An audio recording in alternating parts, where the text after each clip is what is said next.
Adriano? Beleza, boa noite, meu amigo Henrique. E aí, gente, beleza, boa noite. Prazer. Boa noite, velho. Pois é, tanto tempo que a gente não se encontra. Falamos para essa live, mas fazia um tempo que a gente não se falava. Com certeza. Tá bem? Beleza, e você? Tudo bem, tudo bem. Beleza, Tento beleza. me entender aqui de frente para a câmera, mas eu acho que tá tudo bem, né? Você tá me ouvindo? Com certeza, bem? tá ótimo. Perfeito, perfeito. Pronto, beleza. A gente marcou essa conversa para as 20. Mandei mensagem para você agora há pouco. Você estava saindo da vida de professor, né? Claro. Saindo da sala de aula. Sim. E já caiu aqui nessa live, que na verdade é para ser não uma aula, mas um bate-papo, uma conversa, que é um bom recurso, né? Do tipo assim, se não tiver público, pelo menos temos um ou outro. Com certeza. Não, mas vai ser fantástico. Depois a gente dá a justificativa de que, mas era só uma conversa, A2 Era ali. só um bate-papo só. Mas tem público, tem gente, quero inclusive dar boa noite para todo mundo. E aí, e boa noite também. Pois é, e bora começar. A gente marcou para as 20, eu começo me apresentando. Tem uma galera aqui que já me conhece, mas não sei de todo mundo, então não sei se me conhecem. Uma apresentação rápida, meu nome é Henrique Caldas, eu sou professor de linguagens, de língua portuguesa. Esse povo de letras mexe com literatura, com redação, com arte até, enfim. A gente que pensa o Enem, no caso, a gente está pensando em linguagens de variadas formas, né? E claro que a leitura entra nisso com muita força. Sem dúvida. E agora, né, Adriano? E aí a gente acaba ampliando nosso alcance aqui pelas redes sociais. Eu comecei a me comunicar por aqui, estou tateando, entendendo como é que isso funciona. Mas uma coisa com certeza importante é falar sobre leitura. Sim. De um jeito boa, seja uma conversa, um bate-papo mesmo, que é o que vai acontecer aqui. Para esse momento, eu convidei Adriano, que é meu amigo. A gente se conheceu em Belo Horizonte, ele de Goiás e eu daqui, de Aracaju, Sergipe. E a gente foi se encontrar lá em Belo Horizonte por causa de um evento, né? A gente participou de um evento de um sistema de ensino. Professores do Brasil foram convidados, a gente estava lá. E claro que ele, que também é psicanalista, já vai se apresentar. Quando começou a falar, já me conquistou. E aí eu disse, velho, preciso bater um papo, tomar um café com esse cara. E foi assim que tudo começou. E demos aula juntos por lá, né? Além de andar pelo mercado, enfim. Mas queria que você se apresentasse para todo mundo também. É um prazer enorme, poxa, estar aqui nesse bate-papo. Meu nome é Adriano Alves. Sou professor e psicanalista. Trabalho com linguagens, as matérias de linguagens, gramática, literatura, redação, arte também. E conversamos a respeito desses assuntos. E atendo como psicanalista também. E sou aqui de Goiás. E foi um prazer enorme ter conhecido, esse meu amigo lá em Belo Horizonte. E a partir daí nós conversamos, às vezes demoramos um pouco, mas tem sido sempre uma troca fantástica, sem dúvida. E falar sobre literatura, né? Falar sobre literatura é um negócio fundamental, porque a literatura ajuda-nos a olhar para a vida com outros olhares. E falar em olhares, né? Cegueiras também, olhares. Tudo é fundamental. Sim. Começar por ensaio sobre a cegueira não tem nenhuma razão especial a não ser a exuberância do livro, né? Assim, Sim. Poderia ser qualquer outra obra, mas ao mesmo tempo não poderia. Sim. Foi essa. Eu falo desse livro já há algum tempo. Eu li esse livro na universidade ainda, na graduação. Li por acaso li por interesse, porque quando comecei a escutar Saramago, fiquei impressionado lá pelos anos de 2009. A galera jovem aqui estava nascendo ainda, eu era criança, eu já estava na universidade, e lá por 2008, 2009, eu acho que eu vi alguma entrevista do Saramago, provavelmente a última dele no Roda Viva, esse programa especial que a gente tem aqui no Brasil, enfim, e falando, ele me encantou demais pela eloquência, assim, capacidade de falar de coisas tão complexas de um jeito simples até, mas muito bem preciso. E desconcertante, né?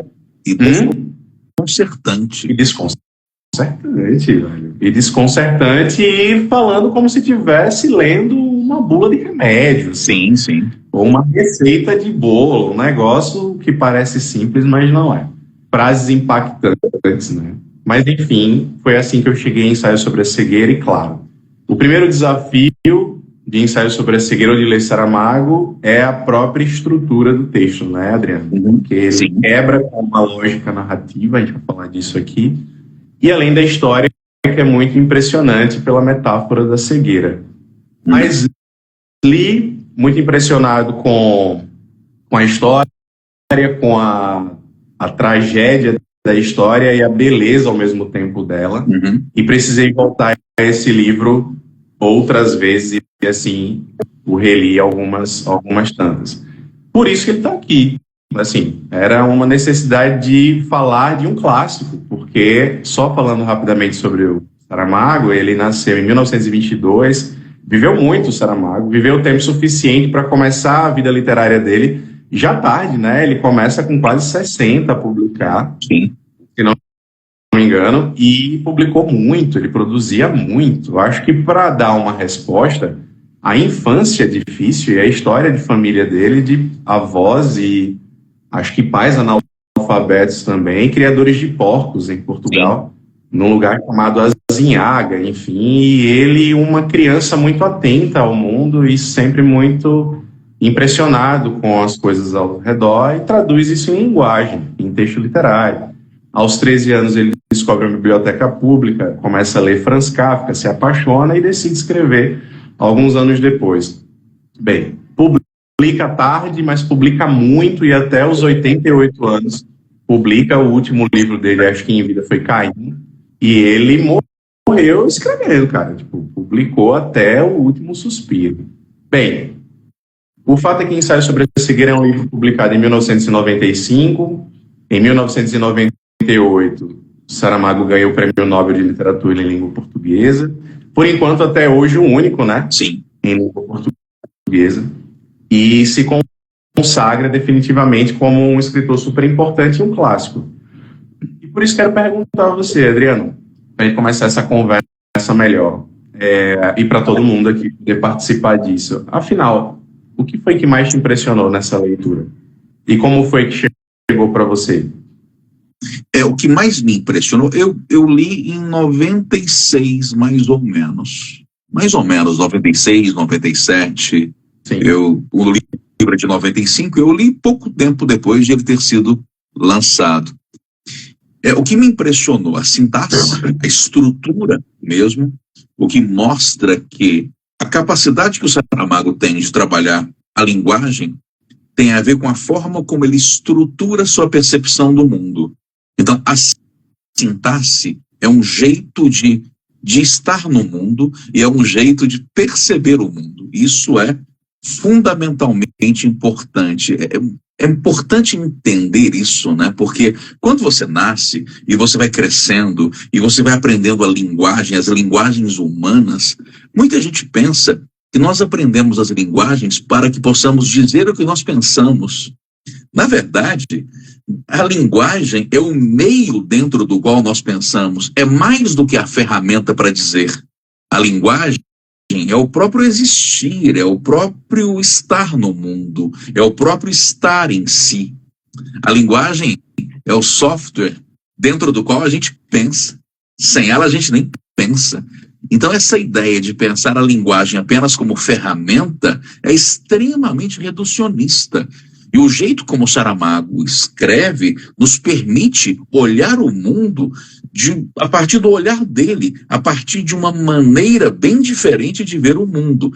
Uma maneira bem diferente de ver o mundo, ver o mundo, ver o mundo. E pensar a metáfora da cegueira é uma forma de ver o mundo. E o que me impressionou, além da linguagem, claro, a metáfora da cegueira, mas não principalmente a cegueira do eu, é principalmente a cegueira do outro.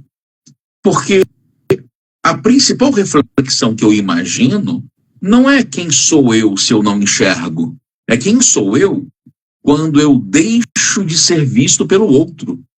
Quer dizer, é o desaparecimento do outro. Eita, é psicanálise, né? Pura, chega. Na verdade, eu brinco com isso, não é psicanálise pura, mas é a humanidade que aflora do texto, né? Porque, Sim. é isso? Porque, veja bem, a gente está falando aqui sobre um texto literário. E para um público, que é o público que eu acho que mais me segue aqui nas redes sociais, é de alunos. Então a gente está falando para uma galera não só de alunos, mas especialmente de alunos que vão fazer, inclusive, o Enem. Nem é a tônica da nossa conversa falar em Enem. Não é uma aula, eu já disse, mas tem uma palavra muito boa, né, Adriano, que aparece na nossa prova, que é a palavra estética. E quando eu falo dessa palavra em sala e pergunto, afinal, o que é estética? Normalmente a resposta que vem é de que estética é aparência. Mas eu provoco um pouco os meus alunos a pensar comigo que estética tem a ver com uma forma que imprime um sentido.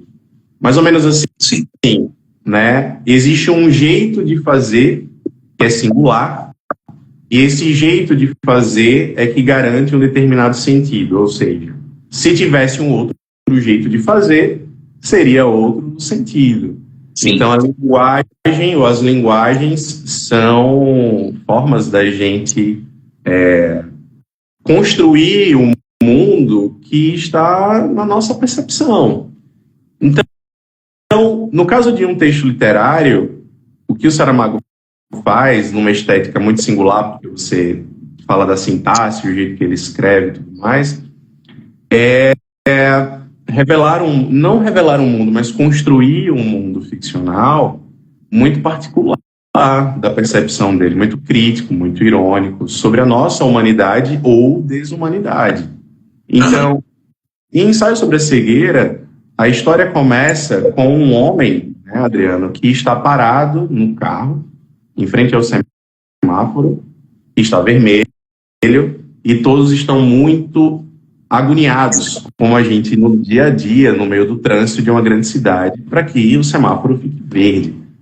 E nisso que ele descreve como cavalos que estão apressados para disparar, e assim ele fala dos carros, como se uma chibata fosse então bater nesses cavalos que são os carros estão todos apressados para dar partida e sair correndo.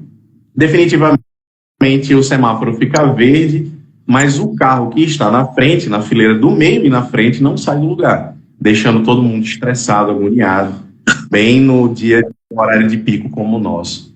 Até que as pessoas começam a descer, e assim começa a história. As pessoas começam a descer dos carros e vão em direção àquele carro, àquele motorista que não sai do lugar, e como pode ele não sair do lugar, o carro só pode estar quebrado. E quando as pessoas se aproximam e olham pela janela, já que os vidros estão fechados, olha um homem tateando o ar e com olhos meio perdidos,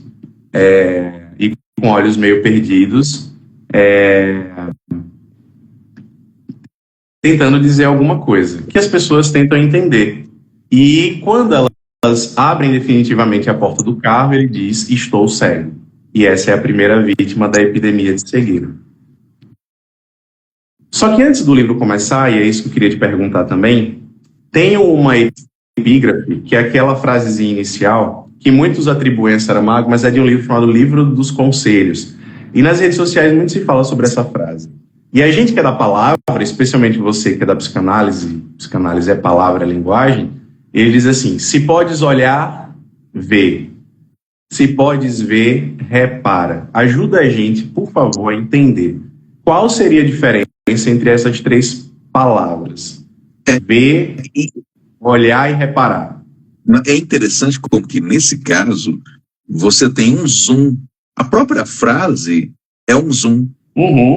Puxa, olhar é genérico. Genérico. Mas se você olha, então você pode focar, você vê.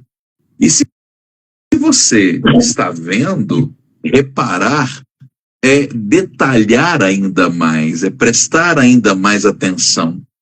Olha a questão dessa gradação. É até uma gradação nesse sentido. Essa ideia de que, poxa, se você consegue olhar, então vê. E se você está vendo, então repara. Agora, claro, olhar, ver e reparar em outros sentidos também. No sentido de prestar atenção nessa metáfora que está sendo colocada aqui. Puxa, você percebeu, olhou o livro? Legal. Agora, veja que é uma metáfora. E se é uma metáfora, se você está vendo que é uma metáfora, então repara como é que isso denuncia a sua própria vida e a sua relação com os outros. E essa própria ideia de, puxa, logo no começo, no trânsito, semáforo, aquela correria, repara isso. Olha a sua vida como é. E se de repente todo mundo ficasse cego? É interessante isso, né? E se de repente a gente tivesse que parar a performance da vida, as repetições da vida? Então para pensar. A frase inicial, ela é uma síntese da obra, né? Porque no fim das contas ele está em pouco espaço dizendo todas as camadas que a gente vai encontrar na leitura desse livro. E todas que a gente não vai encontrar também, porque é um livro que a gente precisa voltar a ele para descobrir, sentir, perceber cada vez mais. Mas parece que olhar é uma questão biológica, né? E não tem nada que comprometa um dos nossos sentidos, olhar, então parece que já estamos cumprindo com a nossa biologia. Ver é fazer uso desse olhar, uma consciência. Reparar me parece, escolher estabelecer uma relação com o mundo. Então, se você repara, você escolhe. Sim. E no mundo que o Saramago constrói, que é um mundo marcado por uma epidemia de cegueira, e só para que todo mundo entenda que o que acontece é que uma cegueira branca se instala, o primeiro personagem é esse que eu acabei de descrever e narrar para vocês, ele está no carro, é o primeiro caso conhecido dentro da narrativa, e a partir dali uma epidemia vai se iniciar, e as pessoas serão contagiadas pouco a pouco, e logo todas estarão cegas, exceto uma. Mas deixa eu só, e essa já é uma... deixa eu só voltar à questão do reparar, só uma coisa que eu acho muito interessante, que é o seguinte: perfeito a questão, o olhar é o biológico, é isso mesmo. O ver já é prestar mais atenção, e o reparar já é detalhar, é criar relacionamentos, é relacionar-se com. Uma coisa que eu acho muito interessante nisso, nessa colocação sua, é que se você faz o mesmo trajeto todo dia, você olha. Ainda mais se você não estiver dirigindo. Você olha. Né? Olha pensando em outras coisas. Os seus olhos funcionam. Você olha. Mas às vezes você vê uma criança passando, você vê um carro diferente. Agora, o reparar é descobrir-se estrangeiro na sua casa. É o descobrir-se estrangeiro no seu quarto. É assustar-se com aquilo que até ontem era óbvio.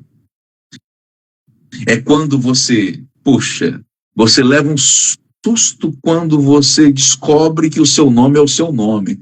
Puxa, mas será que eu sou Henrique mesmo? E se eu tivesse outro nome, como seria?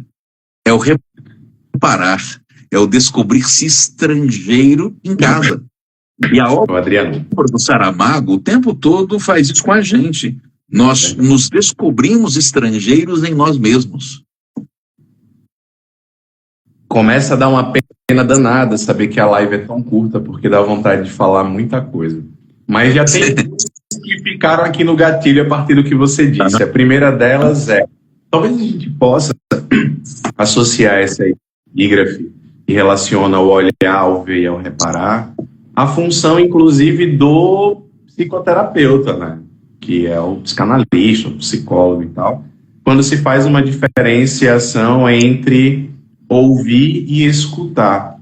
Sim, sim. E aí, cara, quando você diz assim, que o reparar é perceber esse estrangeiro e se descobrir, me parece muito interessante pensar que a escuta é quando a gente dá atenção àquilo que ouve, inclusive numa análise, imagina, numa terapia, em que a gente se surpreende com o que a gente mesmo diz e pensa, meu Deus, sério?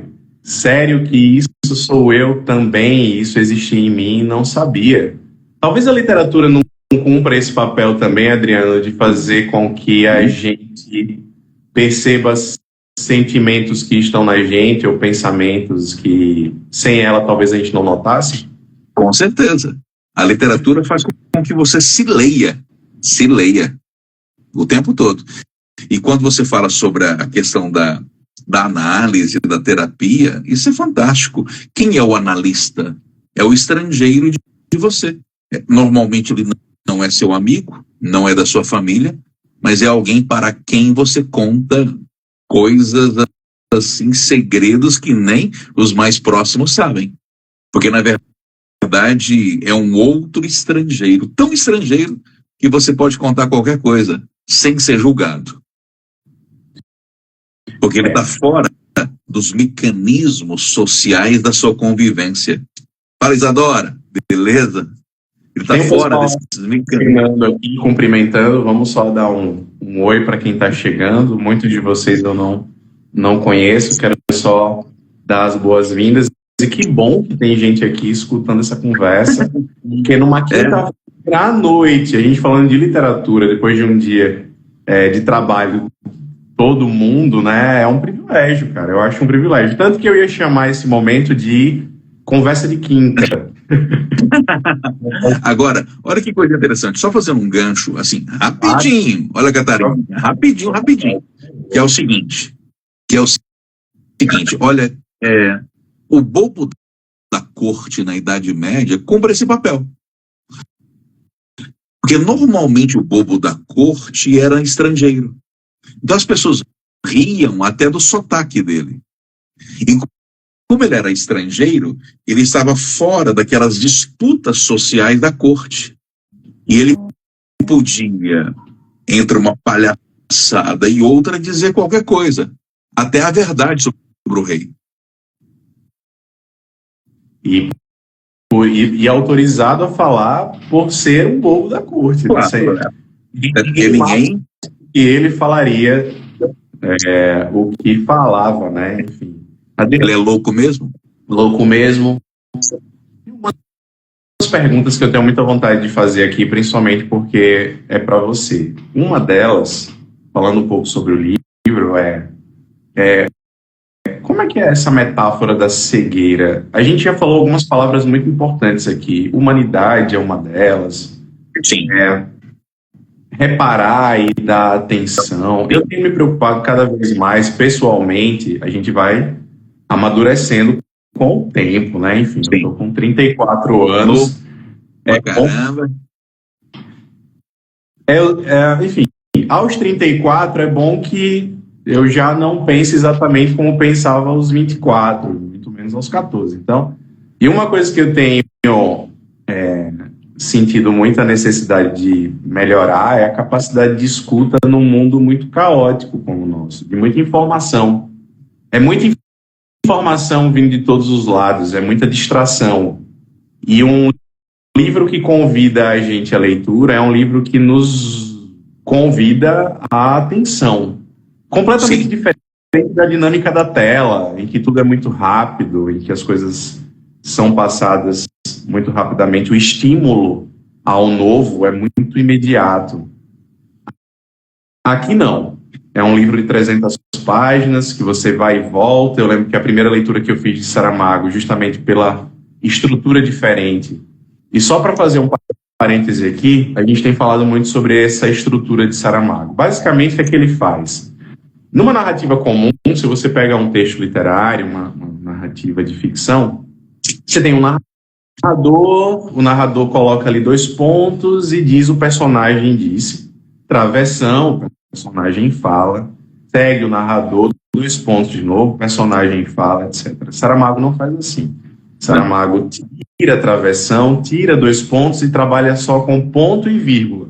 Não ponto e vírgula, mas ponto e vírgula.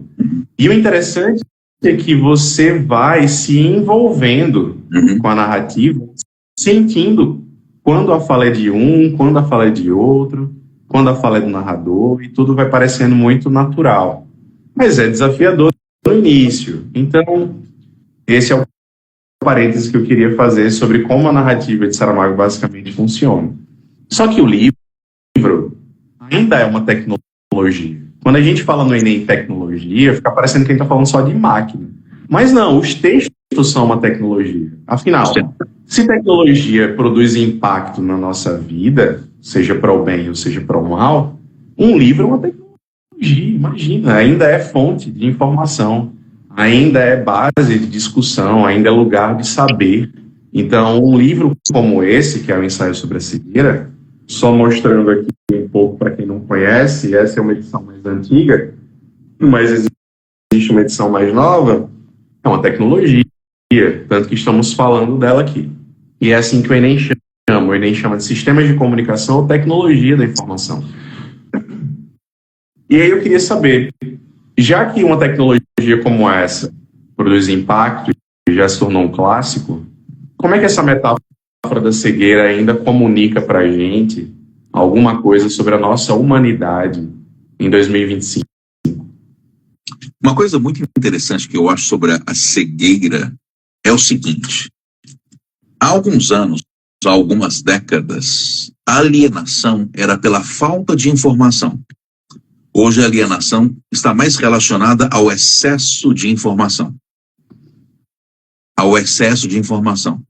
Então, essa é uma diferença muito grande. Aí eu vou lembrar o Harari, que fala que nesse nosso mundo não é mais só o conhecimento que é poder, clareza é poder, e saber hierarquizar. Tão importante quanto escolher o que eu vou ler é escolher o que eu não vou ler. Porque não dá tempo de ler tudo. Eu tenho que estabelecer eu tenho que estabelecer hierarquias, porque senão não tem como ler tudo. E aqui tem uma coisa que é muito interessante. Nós que enxergamos, nós normalmente imaginamos que ser cego é ver tudo escuro. E quando uma pessoa cega é perguntada sobre isso, ela fala, não, eu não vejo tudo escuro, eu não tenho esse sentido. É como imaginar que a ponta do meu olho vê, não tem esse sentido. Só que a gente sempre imaginou a cegueira como ver tudo escuro. E no livro, a cegueira é branca. Exato. Então aqui é possível fazer um paralelo interessantíssimo. Se há tempos, há décadas, a cegueira intelectual, cognitiva, era pelo vazio de informações e de referências, hoje a cegueira é pelo excesso. É pelo excesso de luz. É pelo excesso de luz. E o excesso de luz faz com que desapareça o mundo, porque as sombras desaparecem. E o ser humano, falando de Jung, tem que aprender a lidar com a sua sombra. Quer dizer, o eu desaparece quando a sua sombra desaparece. Bem, pera lá. Peraí que eu tô digerindo isso daí. Porque eu tô escutando, né? Eu tô escutando essas coisas.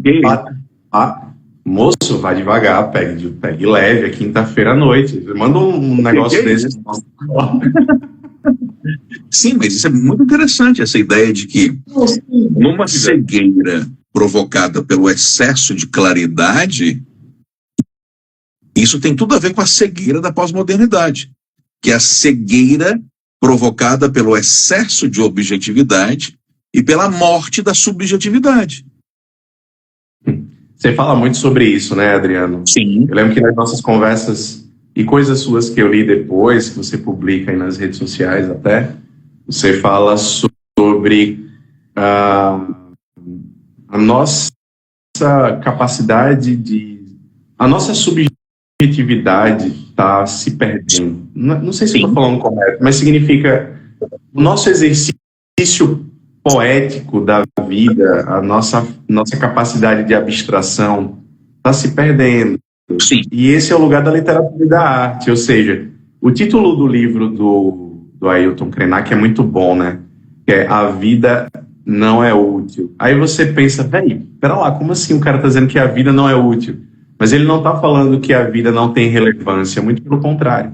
Ele está dizendo que a vida não é utilitária, ou seja, a gente não se utiliza da vida como algo material a ser consumido.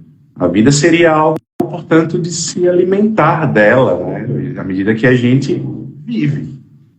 E aí, legal, só rapidinho, lembrar o Aristóteles. Aristóteles fala isso, que o que nos torna humanos é o tempo que nós gastamos com o que é inútil. Com o que é inútil. E tem coisa mais inútil do que a literatura. Claro, pensando nesse sentido de que ela não é utilitária. Sim. A gente não lê Saramago para um saber mais prático. Como não é para aprender a pregar um prego. Não é como fazer um bolo, que você vai pegar uma receita e seguir uma orientação. Agora, é claro que nessa inutilidade tem muita coisa sobre a gente. Por exemplo, voltando um pouco à narrativa, logo depois dessa cena inicial que o primeiro personagem fica cego, as pessoas ao redor começam a ajudá-lo. E uma delas, um homem, você deve lembrar, se prontifica a cuidar dele, dessa primeira vítima, da cegueira. E o leva até em casa. Ao levar esse homem para casa, que é a primeira vítima da cegueira, o homem bondoso pensa o seguinte: já que ele é cego, e se eu levasse o carro dele? E leva, e rouba.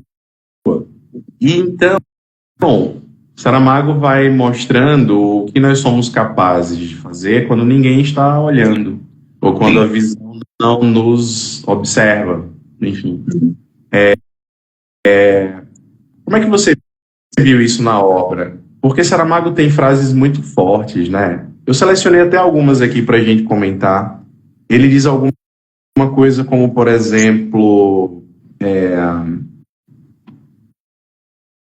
ele diz: é desta massa que somos feitos, isso dentro da obra. Metade de indiferença e metade de ruindade. Essa é uma frase muito forte. Quando a gente lê o livro, eu tenho a sensação de que Saramago é um grande humanista, na verdade. Ele é um cara que acredita no humano. Você tem que ler o livro até o final, pelo menos foi essa a impressão que eu tive. Mas até lá, ele vai nos provocando a sentir coisas muito duras, como essa frase que eu leio de novo. Só para, de repente, você comentar em que ele diz, o narrador diz, né? É desta massa que somos feitos, metade de indiferença e metade de ruindade. Será? O que é que você me diz? Assim, eu acho algumas coisas eu acho muito importantes em relação a isso. O que nos torna humanos é um monte de coisas. Inclusive, talvez a parte mais importante de você seja o que você não sabe de você mesmo. Então, essa ideia de que eu tenho que me conhecer é um processo. Não é um fato acabado e definido. O que é muito importante. Conhecer-se é como pegar um pouco de água do oceano no balde e falar, puxa, eu sou a água do balde, mas há uma eternidade de mais água em mim que eu não sei. Então, conhecer-se é um mergulhar-se extremamente profundo. Inclusive, tentar lidar com o seu lado mal. E por que ensaio sobre a cegueira é um antídoto? Porque nós criamos uma sociedade performática, sem subjetividade, em que as pessoas se convenceram de que elas são boas. Elas se convenceram de que elas são boas pessoas. E aí, você cria uma sociedade em que as pessoas desaprenderam a lidar com o monstro que há dentro de si. Com o lado mal, por exemplo. Com o lado perverso. Com o lado perverso. Então, se todo mundo se acha gente boa demais, as pessoas vão desaprendendo a lidar com o seu lado mal. E quando a pessoa não sabe lidar com o seu lado mal, ela coloca o mal no outro e quer destruir o outro. Então, essa crise de subjetividade é uma das causas da intolerância hoje, sem dúvida alguma. Porque se eu não aprendo a lidar com o meu lado mal, eu transfiro o inferno para o outro, como diria Sartre. E além disso, isso é muito interessante mesmo, é que isso tudo me lembra um imperativo categórico do Kant, não é? Essa ideia de que você tem que fazer o que você tem que fazer não é porque o outro está olhando, não é pelo medo da punição, é porque você tem que fazer e pronto, é porque é o certo a se fazer. E a reflexão a que o livro nos leva é: será que o imperativo categórico de Kant é algo que é praticado por alguém? Será que é algo ideal? Ou será que alguns de nós realmente fazemos o que é certo porque é certo? Porque ninguém está olhando. E cuidado com uma coisa, tá? Quando eu falo ninguém, é ninguém mesmo, nem Deus, tá? Porque falar que Deus está vendo e por isso eu não vou fazer o que é errado, Deus também é o outro.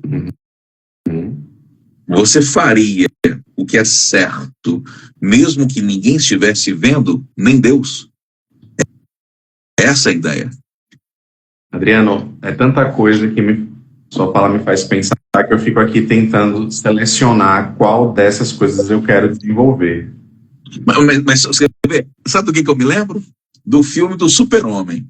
Aquele em que ele é levado algemado, né? Algemado para prestar um depoimento lá no exército. Poxa, ele podia quebrar aquelas algemas e ir embora e meter o pé, mas não, ele faz o que é certo porque é certo.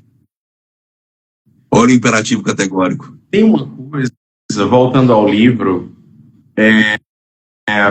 eu comentei aqui que apenas uma personagem não fica cega. Sim.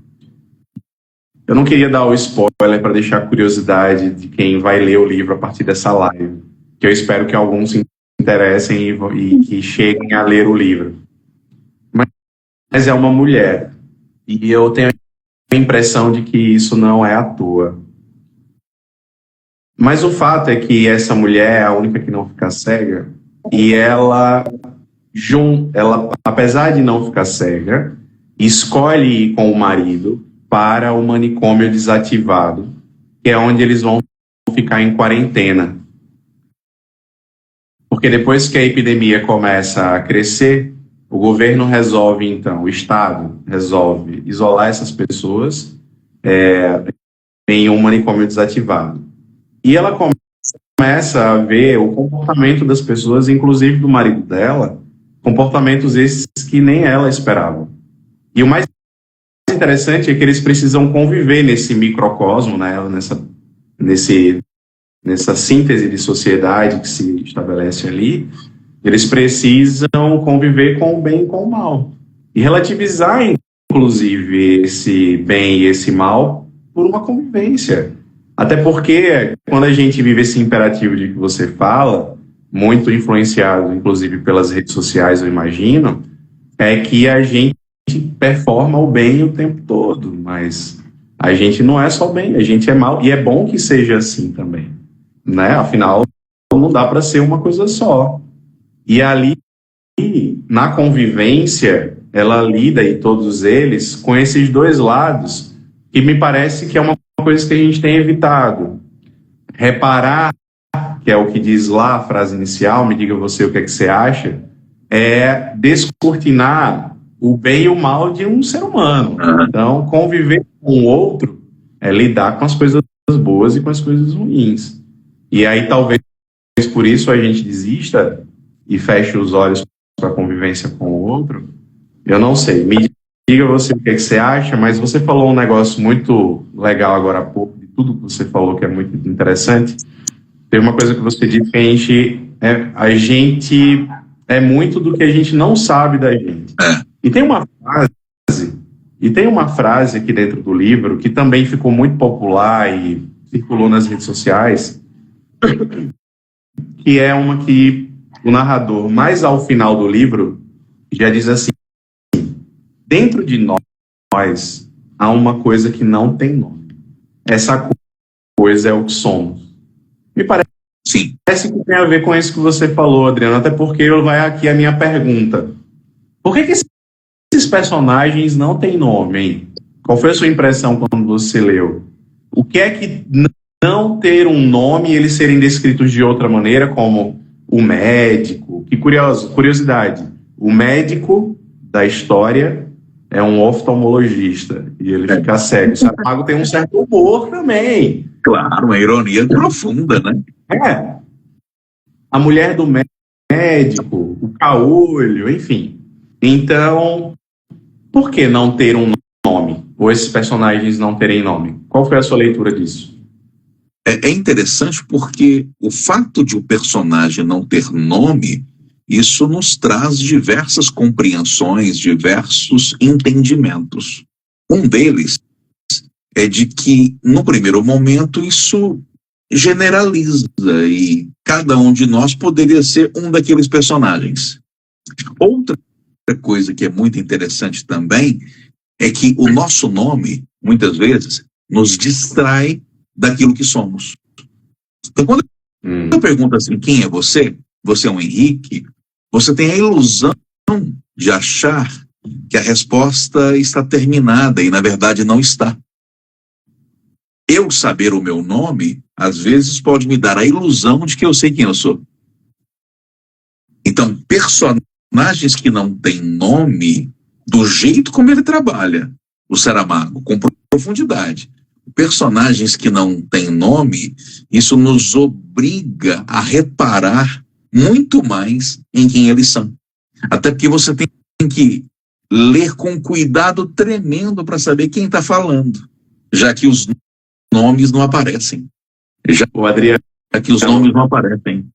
O nome é uma ilusão que impede você de enxergar quem a pessoa é. Eu acho ótimo porque vai sair todo mundo dessa live com crise existencial. mas é o que o livro propõe. Afinal a gente não estava aqui para dar boas notícias, exatamente. Nem notícias ruins. Enfim, é só uma conversa. Claro. Me abstenho aqui.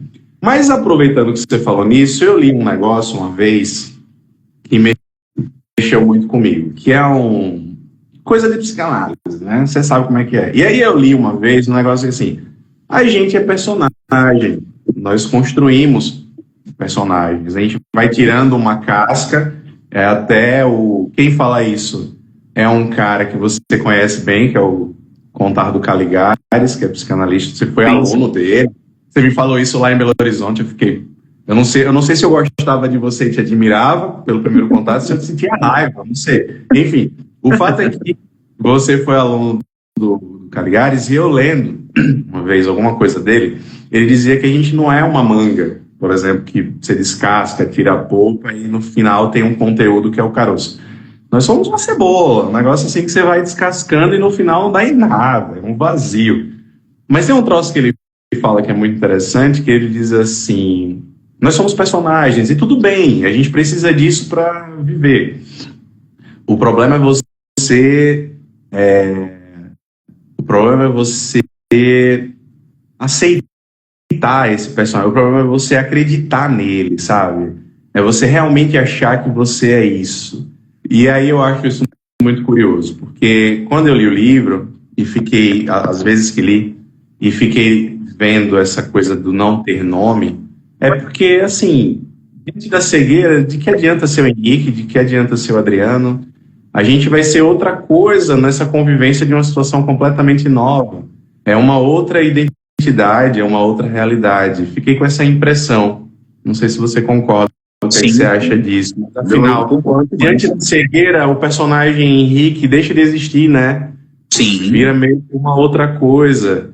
O professor, o que é isso? O pai de Amélie, enfim, o filho de Luzinete, afinal, vai virar outra coisa, né? O personagem cai por terra, né? Assim.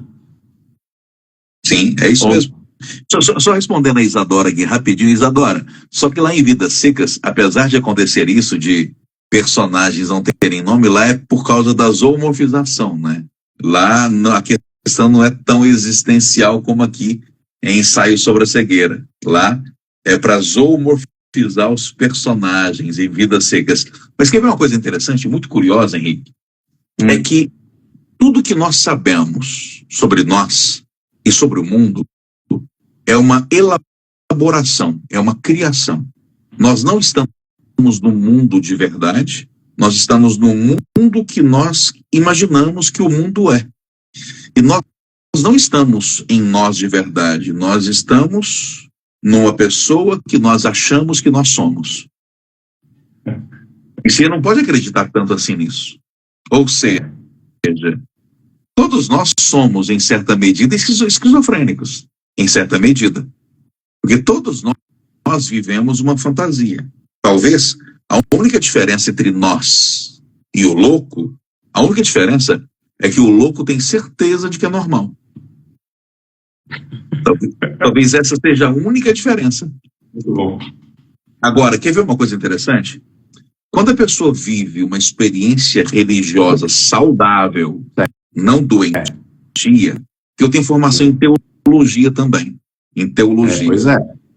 Quando a pessoa tem uma experiência religiosa saudável, o próprio pedir perdão é de certa forma, psicologicamente falando, é uma maneira de o sujeito assumir o seu lado mal que tem que melhorar. Ele tem que se lidar com esse lado mal. E tem uma coisa muito interessante lá no livro de Apocalipse, que é o seguinte, a sugestão de que na outra vida, na vida após a morte, Deus vai nos dar um nome que só nós saberemos qual é, que é o nosso verdadeiro nome. Essa ideia de que aqui nessa terra e nessa vida, nós não sabemos direito quem nós somos. O que é muito interessante. Então, não existe uma manga, como o Caligares fala, de ter um caroço lá dentro. Não é isso. Não existe um rosto debaixo da máscara. Pelo menos não que você identifique. Talvez ela até exista, mas é um rosto que você não consegue enxergar, já que você está cego demais para ver esse rosto. Nós dependemos da linguagem para tentar enxergar quem nós somos. Como seria enxergar quem nós somos além da linguagem, se nós só conseguimos estar na linguagem? Quando você repete a palavra linguagem e fala sobre a nossa existência por ela, é muito importante, inclusive, falar sobre a importância do que a gente faz enquanto professores de língua, que não temos a tarefa apenas de ensinar uma gramática normativa, mas de fazer valer a língua como uma existência, né? Sim.